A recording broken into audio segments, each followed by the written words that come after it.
took the job because it sounded peaceful, almost idyllic. Lone caretaker of a snow-covered pass in the Alps, 3 months of solitude, a place avidly avoided by anyone sane during the harsh winter months. The company offered me the position out of blue, said they found my resume on some outdoor work forum. The pay was good. The promise of uninterrupted time was even better. I'm a writer by want, stationary clerk by need. I figured I'd smack out half a novel with that kind of peace. The lodge was nestled in a wide valley between two imposing peaks, accessible only by a narrow, treacherous road that scaled the mountain in tight switchbacks.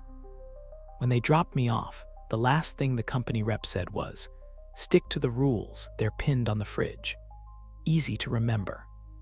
Then he left, the 4x4 crunching away over snow, leaving me in a silence so thick you could feel it drape over your shoulders. The cabin was rustic, wooden, with large windows that offered generous views of stark white slopes and jagged gray rocks. Inside, it was warmer than I expected, the kind of robust warmth that hinted at well-kept insulation. I dropped my bag near the fireplace, promising myself I'd unpack later. The rules were indeed pinned to the fridge, typed out on an old, weathered sheet of paper, the white turned yellowish at the corners. Rule 1, always lock all doors and windows at night. Rule 2, never go outside after sunset. Rule 3, if you hear chains dragging in the night, it's normal. Ignore it. The list went on, each rule stranger than the last. I made a mental note to ask about the chains. It was visibly the only rule that caught me off guard, and not in a quirky, charming way. Over the next few days, settling in was my main activity. The silence I'd found comforting at first grew heavy, occasionally interrupted by a wind that sounded like murmurs. Especially late at night, I'd lie awake listening to the wind's whispers, and the occasional clank that I had convinced myself was just some mountain gear left unsecured by the previous caretaker. It didn't help that the lodge felt off-kilter in ways hard to articulate. You know how you can tell you're not alone? It was like that. The kitchen smelled vaguely of burnt sugar, though I'd never cooked anything. Objects seemed to move subtly, a book misplaced, a chair slightly out of position, all easily explainable, yet collectively unsettling. The real kicker was the storage room. Placed at the end of a small corridor, its door was a little crooked, and it wouldn't fully close. No lock, no rule about it either, which seemed odd given the meticulous list on my fridge. Inside, it was mostly what you'd expect: old ski equipment, boxes of canned food, a tool kit. But then there was this old radio, like out of a 40s film noir, sitting on a dusty shelf. It wasn't plugged in. There were no outlets in the room. But sometimes I'd heard static, faint voices trailing out as I walked past. 2 weeks in, the solitude twisted into isolation, making every little sound a thunderclap in the stark quiet of the lodge. One evening, after a day spent mostly staring at the blank page of my supposed novel, I dared myself to test Rule 2. Sunset was an orchestra of colors, casting a golden glow that seemed too warm for the chill that started creeping in. I was staring outside, thinking about nothing and everything when I noticed. The sparse forests surrounding the small clearing were not lit by the declining sun, but dimly shadowed unlike any usual evening. Curiosity is a nasty itch. Bundled up, I decided to step out, just a little past the boundary of my warm sanctuary. I was about 15 feet from the door, the snow crunching a bit louder under my boots, louder over the silence of falling night when I heard it, a low, dragging noise, like heavy chains across the powdered snow. Heart drumming a frantic beat, I turned, expecting a logical, sizable explanation. Instead, all I saw were my own footsteps, imprinted on the snow, leading back to the lodge. The noise continued, a persistent rumble that seemed to echo from the direction of the dark woods. I took one step back towards the lodge and abruptly, everything fell silent. Every sound muted, even my own breathing seemed too loud. There in the distance, Just beyond where the golden light fought with the encroaching dusk were shadows. Not animals, not trees swaying, shadows, shaped vaguely like men, just standing still, almost blending perfectly if not for the wrongness of their stillness. I didn't wait to see if they'd move. I ran back inside, locked the doors, and leaned against them, catching my breath. The warmth of the lodge no longer felt secure. It felt like a flimsy barrier against whatever rules I had just broken. As I pressed my back against the door, the cold seep of the weathered wood served as an uncomfortable reminder of the fragility of my haven. My heart pounded a frantic beat that seemed to echo through the sill. Ent Lodge, mocking my illusion of safety. I told myself to move, to do something, but my legs were stiff with a deep, unresolved fear, feeling almost as petrified as the frozen figures I had abandoned in the snow. Alone, the lodge's rustic charm had twisted into something more sinister. The shadows cast by the flickering fire seemed to stretch and contort into grotesque shapes, and every creak and groan of the settling building sounded unnatural, as if the lodge itself were communicating with me, warning me of something I was yet to understand. I decided to check the windows, my rationale being that if I could see the figures from inside, perhaps I could gauge their intentions, or at least reassure myself they hadn't moved. I crept towards the nearest window, my steps hesitant. As I inched the curtain back, a ceaseless, bone-chilling wind assaulted the pane, but there was no sign of the figures. Nothing but the relentless swirl of snow and darkness. The relief was short-lived. As I turned from the window, a sudden sharp cracking sound, like dry wood splitting, echoed through the lodge. Instinctively, I ducked, scanning the room for the source of the noise. My eyes settled on the large, stone fireplace where the logs, which had been ablaze moments ago, were now being slowly smothered by an insidious, creeping frost that heralded an unnatural cold. Breath visible, skin prickling with growing ice, I backed away from the fireplace, watching in horror as the frost spread like a plague, crawling across the wooden floor and slithering up the walls. I knew, somewhere deep in my gut, that this was no ordinary weather pattern. This was a manifestation of the same unearthly force that animated those silent watchers outside. Frantic, I turned to the lodge's old landline, my fingers numb as they dialed the local ranger station. Silence greeted me at first, then a crackle, and what I hoped would be a human voice instead played back as a distorted echo of my own pleas for help, twisted and mocking. I slammed the receiver down, my breaths coming in harsh pants. My eyes darted around the lodge, desperate for a solution, when they landed on the old hiking manual on the coffee table. I grabbed it, flipping through pages in a wild search for anything about unexplained phenomena or survival under supernatural circumstances. But the words blurred, spinning stories of natural dangers, bears, frostbite, avalanches. Nothing about what I was experiencing. I threw the book aside, my mind racing. The lodge, designed as a sanctuary from the elements, now felt like a trap. With each passing moment, the cold crept closer, more insistent. My fingers ached with it, my breath formed tiny crystals in the air, and I knew I couldn't wait here to freeze or worse. Gathering the sparse warmth of my resolve around me, I decided to venture outside again. The thought of facing those figures, no longer just curiosities in the landscape, but potential heralds of this creeping doom, made my stomach churn. Nevertheless, staying meant certain demise. I bundled up, layering every piece of clothing I could find, my movements mechanical, driven by a raw survival instinct. Opening the door, I braced against the blast of cold, the night now a cavern of darkness and swirling snow, the ground beneath unseen. Shuffling forward, I realized the silence was complete. No wildlife sounds, no whisper of trees. Nature itself seemed to hold its breath. Then, crunching steps echoed mine. I froze, listening, hoping it was my imagination. They grew louder, unmistakable now, a symphony of steps synchronized with my own pounding heart. Turning slowly, I expected to see the figures, their blank, snowy faces, but instead found only an empty expanse.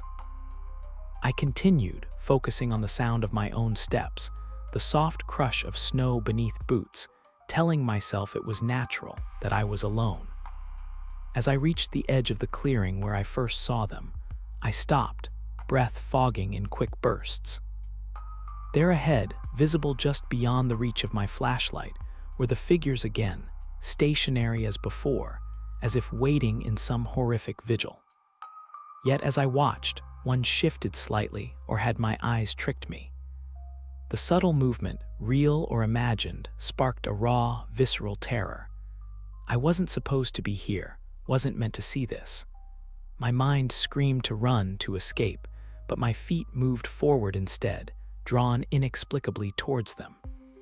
The cold bit through my layers as I approached, breath shallow, the figures growing ever clearer.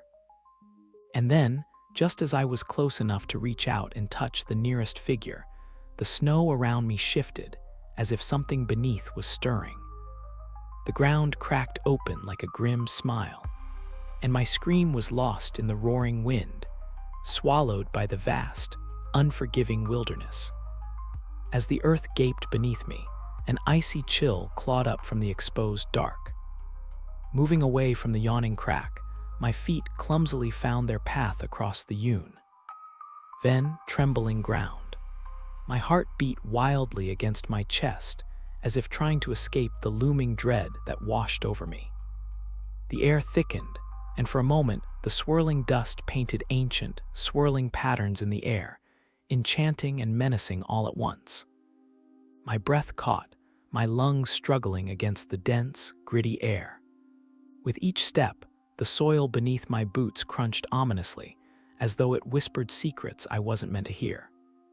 The forest around me seemed to lean closer, the trees, gnarled and ancient, reaching out with twisted limbs. I could almost hear their creaks and groans, a mournful song that melded with the lingering wind. Was it my imagination, or did the shadows between the trees seem darker, more swallowing than before? Up ahead, the remnants of an old cabin peeked through the dense thicket, its windows shattered, the door hanging crooked on its hinges. Every instinct screamed for me to turn back, to flee this cursed place, but the storm of curiosity and terror whirling inside me pushed me forward. My hand trembled as I reached for the remains of the door, pushing it open with an eerie creak that echoed through the empty woods like a mournful wail. Inside, the air was musty with decay.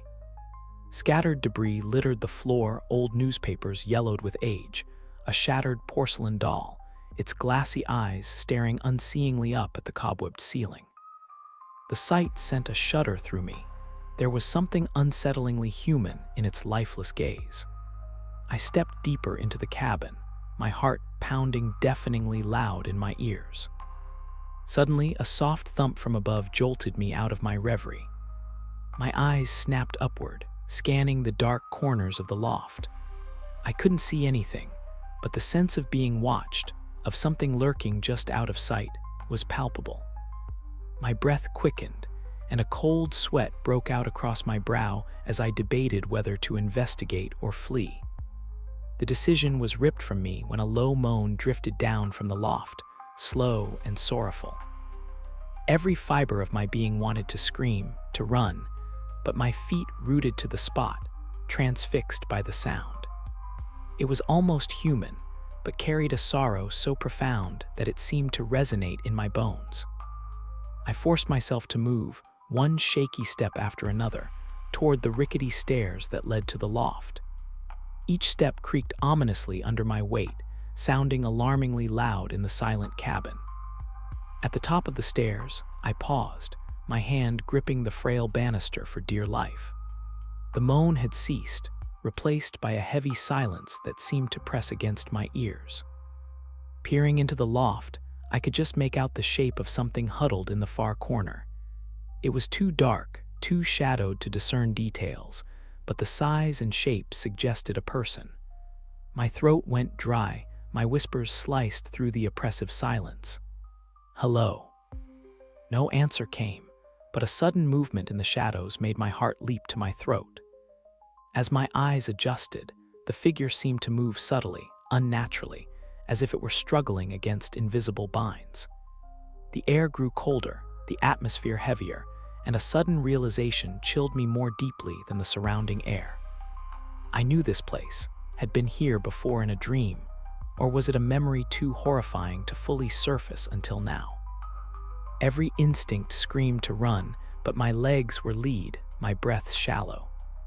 What was in that loft? What was watching me from the shadows? Then a whisper, barely audible, filled the space, the words slithering into my ear like a serpent's hiss, familiar and utterly terrifying. "Why did you leave us?"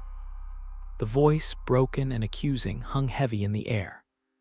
My mind raced, the cabin, the figure, the voice all crashing together in a memory so painful, so monstrous, it had been buried deep within me. This was not just a place of old horrors, it was personal, a tombstone of a forgotten part of me. I hadn't escaped, I had abandoned it. As tears pricked at my eyes, the shadows shifted slightly, a subtle but unequivocal invitation deeper into the darkness. With a trembling hand, I reached into my pocket for the old, rusted flashlight I'd found on the floor below. My fingers, cold and clumsy from terror, fumbled with the flashlight. It flickered weakly as I switched it on, casting an unreliable pool of yellow light that did little to cut through the consuming blackness of the room. The air felt thick here, almost wet, clinging to my face like a damp cloth. Every instinct screamed at me to run, to escape this suffocating darkness, but my feet carried me forward, drawn inexplicably towards the shifting shadow. As I moved, the floor beneath me groaned in protest, ancient wood whispering secrets I wasn't sure I wanted to hear. The narrow beam of the flashlight bobbed with the tremor of my hand, shadows dancing grotesquely on the peeling wallpaper. I tried to steady my breathing, tried to quiet the frantic pounding of my heart that seemed loud enough to wake the dead. The shadow had stilled, now as if waiting for what I couldn't say, but the intensity of its stillness was more unnerving than its previous subtle movements. It was just there, a darker patch against the dark, an absence of light that seemed to swallow even the weak beam of my flashlight. The closer I got, the colder the air became, until I could see my breath puffing out in front of me in frantic little clouds. A floorboard creaked loudly under my foot, and I froze, heart thudding painfully against my ribs. Silence. Thick, oppressive silence then, from somewhere behind me, the softest whisper of sound like fabric dragging across the floor. I whirled around, flashlight swinging wildly, casting eerie, flickering light across the room. Nothing. Just the empty room and the mocking dance of shadows. Turning back to the spot where the shadow had been, I found it gone. Vanished. In its place, something gleamed faintly on the floor as if calling out to me. I approached slowly, crouching down to inspect it. A small, metallic object. I picked it up, the metal cold and oddly heavy in my hand. It was a key, old and ornate, with a bow shaped like a crescent moon. The kind of key that promised secrets, perhaps ones better left undiscovered. A sense of dread settled in my stomach as I stood there, clutching the key. The air felt charged now, thick with expectation. I glanced around, the periphery of my vision tugging as though something lurked just out of sight, just beyond the reach of the faltering flashlight. I pushed forward, compelled by a morbid curiosity, the key tight in my grasp. Ahead, a door that hadn't been there before loomed, its wood dark and swollen as if digesting long-held secrets. The key seemed to pulse with a heat of its own now, urging me to unlock whatever horrors lay behind that door. My hands were not my own as they lifted the key towards the lock, trembling with a cocktail of fear and anticipation. The key slid into the lock with an eerie perfection, turning with an almost sentient eagerness. The latch clicked, loud in the silence, sounding more like a knell than a mere mechanical noise. I pushed the door open slowly, the hinges groaning like a creature in pain. The room beyond was shrouded in impenetrable darkness, deeper than any night. My flashlight seemed almost absorbed by it, ineffective and dim. Then I heard it, the soft, unmistakable sound of breathing. Not my own, but something else, something wrong. It was ragged, uneven, the breaths of something that struggled with the very act. My flashlight flickered one last, feeble protest before dying completely, plunging me into darkness. Blind, my other senses heightened. The smell of old decay filled the air, and the faint breathing became clearer, closer. A shuffling noise approached, the sound of dragging feet or something being dragged. I should have run, screamed, anything, but I stood frozen, the key still gripped in my hand as if it alone tethered me to reality. The breathing stopped abruptly, and a cold draft brushed against my face, the closeness of the unseen presence palpable. A whisper, right next to my ear, so close I could feel the tickle of it against my skin, "Find me." My scream finally tore free, echoing uselessly around me as the floor gave way suddenly under my feet. I fell, the sensation of dropping fast and forever until darkness swallowed everything.